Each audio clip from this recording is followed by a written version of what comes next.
Hello my YouTube family, good morning. আজ হচ্ছে বুধবার, তো সকাল থেকে ব্লগটা স্টার্ট করলাম। আর দেখো ভোরের দিকে বোধহয় বৃষ্টি হয়েছিল, বুঝতে পারিনি কেননা যেহেতু শুয়েছিলাম সেই জন্য বুঝতে পারিনি যে বৃষ্টিটা হয়েছিল।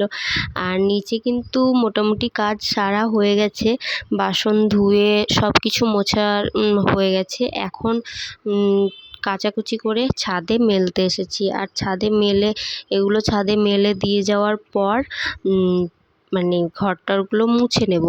আর মা এখন নিচে ঝাঁট দিচ্ছে ঘরগুলো, তো সেই ফাঁকে ভাবলাম যে এই ফাঁকে আমি জামা কাপড়গুলো কেচে মেলে দিয়ে আসি। আর বিছানার চাদরটা ধুয়ে দিয়েছি, কাল মেয়ে দুধ ফেলে দিয়েছিল বিছানার চাদরে, তো সেই জন্য বিছানার চাদরটা ধুয়ে দিলাম। আর বাদবাকি তোমাদের দাদাভাইয়ের যা ছিল সব কিছু ধুয়ে দিয়েছি। আর আমার মেয়েরও কয়েকটা জামা টামা ছিল, সেগুলোও ধুয়ে দিয়েছি। আর আজকে দেখো আবহাওয়াটা খুব সুন্দর, কিন্তু এই যে বর্ষাকাল, একবার বৃষ্টি তো একবার রোদ, এই জামা কাপড় মেলা আর তোলা এই হয়েছে কাজ।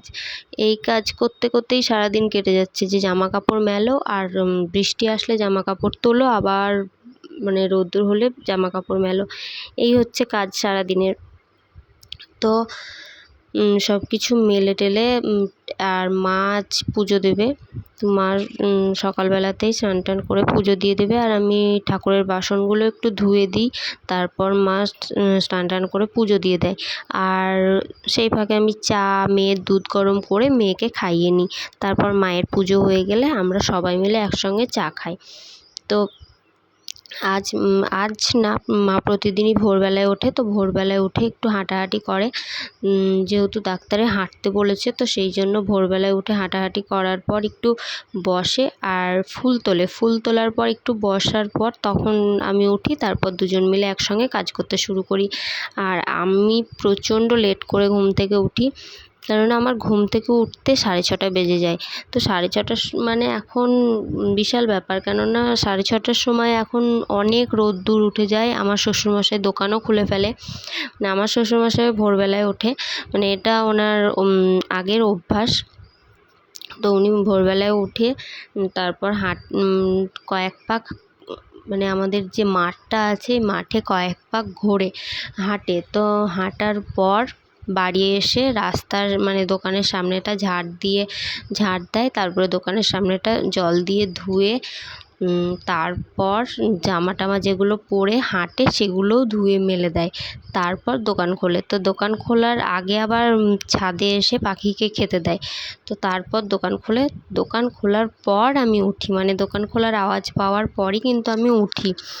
আর কাজ যেহেতু অত নেই, সকালবেলায় উঠে আমি আর শাশুড়ি মা দুজন মিলে হাতে পাতে কাজ করে নিই, তো সেই জন্য অতটাও গায়ে লাগে না কাজ। তো দুজন মিলে করলে তাড়াতাড়ি হয়ে যায় সব কাজ, তো সেই জন্য আমরা অত তাড়াহুড়ো করি না, দেরি করেই একটু উঠি। আর এখনও কিন্তু আমার বাসি কাপড় ধোয়া হয়নি, বাসি কাজ সারার পর বাসি কাপড় ধোবো। আজকে ভাবছি স্নান করব না, কাল স্নান করেছিলাম বলে মাথাটা প্রচণ্ড যন্ত্রণা করছিল সন্ধ্যাবেলায়, মানে বিকেলের দিকে প্রচণ্ড মাথা যন্ত্রণা করছিল, সেই জন্য আজ ভাবছি যে স্নানটা করব না। আর কাল আমি মাথায় শ্যাম্পু করে স্নান করেছিলাম, তো আর এমনিতেও যেদিন আমি সকালবেলায় শ্যাম্পু করে স্নান টান করি না, সেদিনই আমার মাথা যন্ত্রণা করে। আর মাথা যন্ত্রণা করলে জানোই তো, কিচ্ছু করা যায় না, মানে কিচ্ছু ভালো লাগে না। আর যাদের মাথা যন্ত্রণা করে তারাই বোঝে একমাত্র মাথা যন্ত্রণা কেমন। তো আমার খুব মাথা যন্ত্রণা করে, সেই জন্য আর মানে স্নান টানটা করি না। তো সব কিছু জামা কাপড় দেখো এখানে মেলে দিয়েছি। আর এখন দেখো আমার মেয়ে যাচ্ছে হচ্ছে ওর বাবার সঙ্গে হাঁসের ডিম আনতে, মানে বাবা বলল যে বাজারে নাকি বাজার থেকে হাঁসের ডিম নিয়ে আসতে, আজকে হাঁসের ডিম খাবে। তো সেই জন্য তোমাদের দাদাভাই আর মেয়েকে নিয়ে যাচ্ছে হাঁসের ডিম আনতে। আর এদিকে দেখো আমার বাসি কাপড় ধোয়া হয়ে গেছে, বাসি কাপড়টাই ধুয়েছি, আজ স্নান করিনি। আর এদিকে দেখো এখনও আমার বিছানা গোছানো হয়নি সকালকার।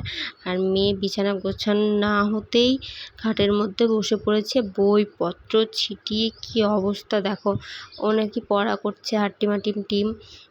তো সেই জন্য আমি ভাবলাম যে ঠিক আছে তুই পড়া যা করবি কর, তারপরে ও যখন স্কুলে যাবে, ওর ঠাম্মি স্কুলে নিয়ে যাবে, খিচুড়ি স্কুলে, তো তখন আমি ঘরটাগুলো গুছিয়ে নেব। তো সেই জন্য আমি আর কিছু বললাম না, যা করে করুক।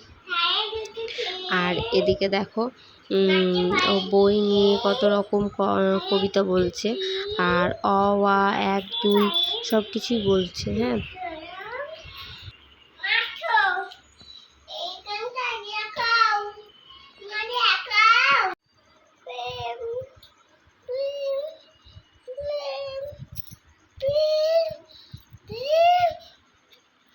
চুমা দিয়ে দাও একটা,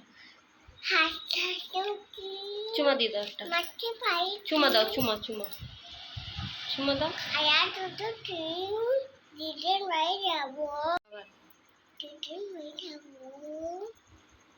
কোথায় যাবা? দিদুন বাড়ি যাবা? কবে? দুটোর সময়? কে কে? বাবাকে নিয়ে যাবো না। কে কে যাবা? বাবাকে নিয়ে যাবো।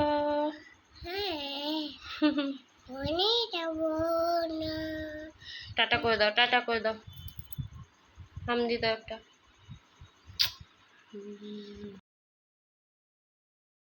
আর এদিকে দেখো তোমাদের দাদাভাই ডিমগুলো এনে রেখেছে। তো ডিমগুলো আমি কি করছি, প্রচণ্ড নোংরা ছিল, তো সেই জন্য ভাবলাম যে ডিমগুলো একটু ভিজিয়ে রাখি বাটির মধ্যে। জলে ভিজিয়ে রাখলে নোংরাগুলো উঠে যাবে। তো অনেকক্ষণ ভিজিয়ে রাখার পর দলে দলে ধুয়ে নোংরাগুলো তোলার পর ডিমটা সিদ্ধ করতে দিয়েছিলাম। আর আমি কিন্তু আজ হাঁসের ডিম রান্না হয়েছিল, কিন্তু আমি খেতে পারিনি, কেননা প্রচণ্ড শরীর খারাপ হয়ে গেছিলো আমার। তো সেই জন্য হাঁসের ডিম খেতে পারিনি, আর খাইও নি আমি। তো সেই জন্য শরীর খারাপের জন্য ডিমগুলো খেতে পারিনি। আর যাই হোক, তো এদিকে দেখো এখানে ডিমগুলো জল দিয়ে দিচ্ছি, জল দিয়ে ভিজিয়ে নিচ্ছি। আর এদিকে দেখো মানে চায়ের বাসন টাসন সব ছিটিয়ে পড়ে রয়েছে। এদিকে দেখো কত নোংরা ডিমের মধ্যে। তো এখন দল্লাচ্ছি, উঠছে না, তো সেই জন্য ভিজিয়ে রাখলাম। আর এদিকে এটা ভিজুক, ততক্ষণে আমি সব চায়ের বাসন টাসন গুছিয়ে ধুয়ে নিই। তো এখানে দেখো আমি চায়ের বাসন টাসনগুলো ধুয়ে নেব। দেখলে চায়ের বাসন ধোয়া হয়ে গেল। হ্যালো বন্ধুরা, এখন বাজে হচ্ছে রাত্রি 10:30 মতো বাজে। তো রাত্রেকার খাওয়া দাওয়া সব হয়ে গেছে। তোমাদের দাদাভাই এখনও আসেনি। ও ফোন করেছিলাম, বললো যে একটু লেট হবে আসতে। তো আজকে না সকালের পর থেকে আর কোনো ভিডিওই করা হয়নি, কেননা মানে সকাল থেকে নয়, ঠিক দুপুর থেকে আমার শরীরটা প্রচণ্ড খারাপ হয়ে গেছিলো। মানে অনেকবার বমি করেছি। তো সেই জন্য মানে উঠতেই পারিনি, বিছানা থেকে উঠতেই পারিনি। তো সেই জন্য ভিডিওটাও করা হয়নি। আর এখন মেয়েকে ঘুম পাড়িয়ে দিয়েছি।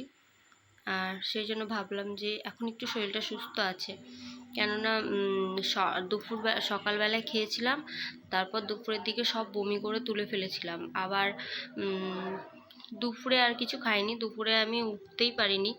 তো দুবার গ্যাসের ওষুধ খেয়েছিলাম, তো গ্যাসের ওষুধ বমির সঙ্গে উঠে গেছিলো। তারপর আর কিচ্ছু খাওয়া হয়নি। তারপর অনেকক্ষণ পর দেখছি অল্প অল্প শরীরটা মানে আস্তে আস্তে ভালো হচ্ছিলো। তো বিকেলের দিকে একটু মানে ভালো লাগলো, সেই জন্য আবার একটু মুড়ি জল খেলাম। তো তারপর মুড়ি জল খাওয়ার পর সন্ধ্যার দিকে একটু লাল চা খেয়েছিলাম।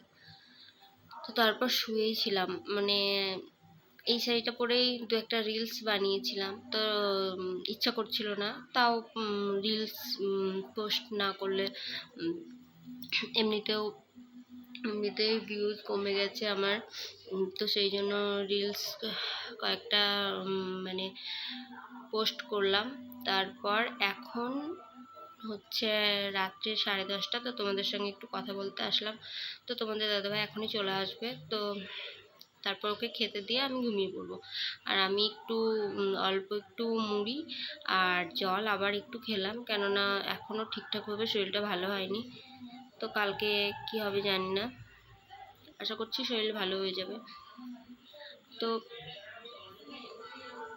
আজকে ভাবলাম যে এই আলনাটার এইখানটা যে এই শোকেসের মধ্যে এখানে আছে না, তো এটা ভাবলাম যে আজকে গুছাবো সন্ধ্যাবেলায়, কিন্তু গোছানো হলো না, কেননা শরীরটা ভালো লাগছিল না, সেই জন্য গুছালাম না এটা। আর মেয়ে ঘুমায়নি, মেয়ে ঘুমিয়ে গেলে গোছাতাম, কিন্তু মেয়ে ঘুমোয়নি, এক্ষুনি ঘুম পাড়ালাম, তারপর আমরা মানে মা বাবা আর আমি খাওয়া দাওয়া করলাম। তো তোমাদের দাদাভাই আসতে দেরি হবে বলে আমি আজকে খেয়ে নিয়েছি, কেননা যেহেতু শরীরটা খারাপ সেই জন্য, নয়তো অন্যান্য দিন খাই না, বসেই থাকি, আসে তারপর খাই।